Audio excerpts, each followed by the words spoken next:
Hello everyone, welcome back. GATE 2001 के exam में पूछे गए इस 2 मार्क्स के क्वेश्चन में आपको कहा है कि इस प्रोग्रामिंग लैंग्वेज में हम डायनामिक स्कोपिंग यूज कर रहे हैं और पैरामीटर्स पास किए जाते हैं पास बाय रेफरेंस से। तो बताओ कि इस प्रोग्राम की आउटपुट क्या होगी। अब आप देख सकते हो कि प्रोग्राम का नाम है प्रोग्राम P2। यहाँ पे हमने एक ग्लोबल वेरिएबल डिक्लेयर कर रखा है जिसका नाम है n, जो कि इंटीजर टाइप का है। अब नेक्स्ट लाइन में आपने एक कीवर्ड लिखा है प्रोसीजर, यानी कि यहां पे आप कोई प्रोसीजर या फंक्शन डिफाइन करना चाहते हो। यू कैन सी इस फंक्शन या प्रोसीजर का नाम है w। इसे एक ही पैरामीटर चाहिए जो कि है x and x is a integer. अब w बिगन हो रहा है यहां से और एंड हो रहा है यहां पर। बिगन और एंड को आप ऐसा भी समझ सकते हो कि हमने ये ब्रैकेट्स लगा रखी हैं। ओके, सी लैंग्वेज में ये ब्रैकेट स्पेसिफाई करती हैं कि ये फंक्शन यहां से शुरू होगा और यहां पे खत्म होगा। इस लैंग्वेज में डायरेक्टली हमने बिगन और एंड ही लिख रखे हैं। Okay, so you can notice कि ये फंक्शन यहां से बिगन होगा और यहां पे एंड होगा। ओके, अब नेक्स्ट लाइन में आपको बिगन और एंड तो मिल रहा है, बट ये किसी फंक्शन से लिंक नहीं हो पा रहा, यानी कि आप ये नहीं बता पा रहे कि यहां से कौन सा फंक्शन बिगन हो रहा है। जब भी ऐसा हो, जस्ट एज्यूम दैट कि ये बिगिन और एंड मेन फंक्शन के लिए है। ओके, क्वेश्चन में कमेंट्स की मदद से भी आपको बता रखा है कि ये मेन फंक्शन है। यहां पे आपको बताया है बिगिन P2, यानी कि प्रोग्राम P2 यहां से बिगिन होगा। और वैसे भी आपको पता है कि प्रोग्राम हमेशा ही मेन फंक्शन से बिगिन होता है। So you can just assume that this is main function. Okay, now have a look. Execution हमेशा मेन फंक्शन से शुरू होगी और यहां पे तो डायरेक्टली बता ही रखा है कि प्रोग्राम P2 यहां से बिगिन होगा। तो फर्स्ट लाइन जो एग्जीक्यूट होगी वो है ये वाली। ओके, अब देखो डायनामिक स्कोपिंग यूज होगी तो हम इस n को कैसे रिजॉल्व करेंगे। अब देखो इस फंक्शन में कहीं पे भी हमने n डिक्लेयर नहीं किया, फर्स्ट लाइन में ही हम n को एक वैल्यू असाइन करना चाहते हैं। तो n वेरिएबल नेम को रिजॉल्व कैसे किया जाएगा।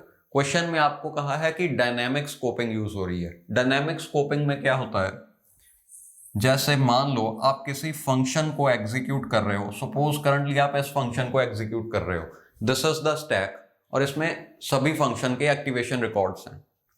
करंटली जो भी फंक्शन एग्जीक्यूट हो रहा है उसका एक्टिवेशन रिकॉर्ड टॉप पर होगा। तो आप देख सकते हो कि अगर यहां पे आपको कोई भी वेरिएबल रिजॉल्व करना है, सबसे पहली प्रेफरेंस दी जाएगी इसी एक्टिवेशन रिकॉर्ड को, यानी कि इसी एक्टिवेशन रिकॉर्ड में ढूंढो क्या वो वेरिएबल मिल रहा है।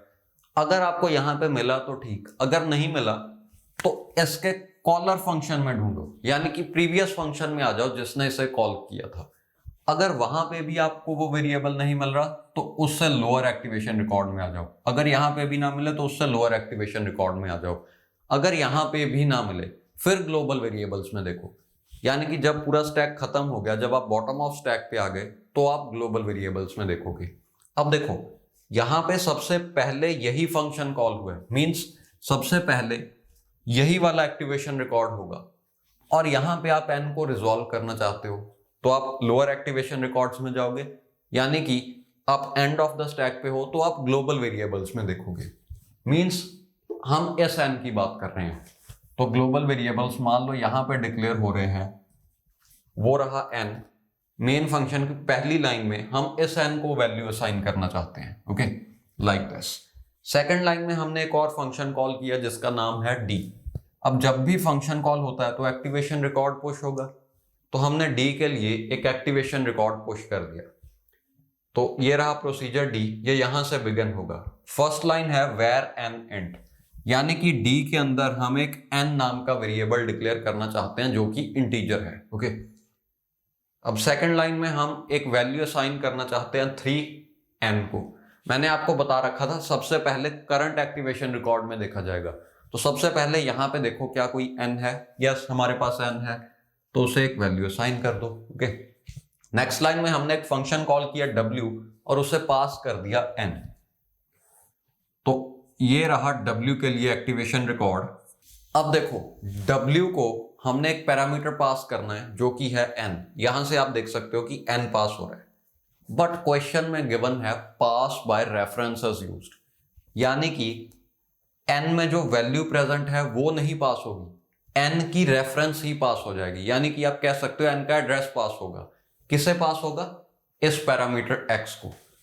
तो w में एक x नाम का वेरिएबल है जो कि इंटीजर टाइप का है, यानी कि ये x इंटीजर की रेफरेंस कंटेन कर सकता है। इस केस में वो इंटीजर है n, मींस x n का एड्रेस या रेफरेंस कंटेन कर रहा है। So n is pointing to, sorry x is pointing to n। Okay, तो w एग्जीक्यूट करना शुरू करो फर्स्ट लाइन से, यानी कि यहां से x is equal to x plus 1। इस वेरिएबल को हम इंक्रीमेंट करना चाहते हैं, बट ये एक रेफरेंस वेरिएबल है, तो इंक्रीमेंट कौन सा होगा? ये वाला। अब इसमें पहले वैल्यू थी 3, तो 3 प्लस 1 यानी कि 4 दोबारा से इसी को असाइन कर दो। ओके, नेक्स्ट लाइन में हमने लिखा प्रिंट x, यानी कि हम इसे प्रिंट करना चाहते हैं, बट ये इसे पॉइंट कर रहा है, तो एक्चुअली 4 प्रिंट होगा। ओके, मींस ये प्रिंट स्टेटमेंट स्क्रीन पर प्रिंट करेगी 4 और आपका आंसर आया 4। यू कैन सी ऑप्शंस में 4 प्रेजेंट ही नहीं, तो आंसर कौन सा है? Option D, that is none of these. अब 10, 11 और 3 आंसर्स नहीं हो सकते। हो सकता है किसी किसी स्टूडेंट को लगे इसका आंसर शायद 3 है, क्योंकि प्रोग्राम में कहीं पे हमने n इज इक्वल टू 3 या x इज इक्वल टू 3 ऐसा कुछ लिखा हुआ है। ओके, यू कैन सी हो सकता है कोई ना कोई इस लाइन से कंफ्यूज हो जाए, या फिर हमने कहीं ना कहीं 10 भी असाइन कर रखा है इस लाइन में, तो हो सकता है आपको लगे आंसर 10 है। कहीं ना कहीं हमने x is equal to x plus 1 भी लिखा है, तो हो सकता है आपको लगे कि पहले वैल्यू 10 थी, फिर अपडेट होकर 11 बन गई, इसीलिए आंसर 11 है। Please don't think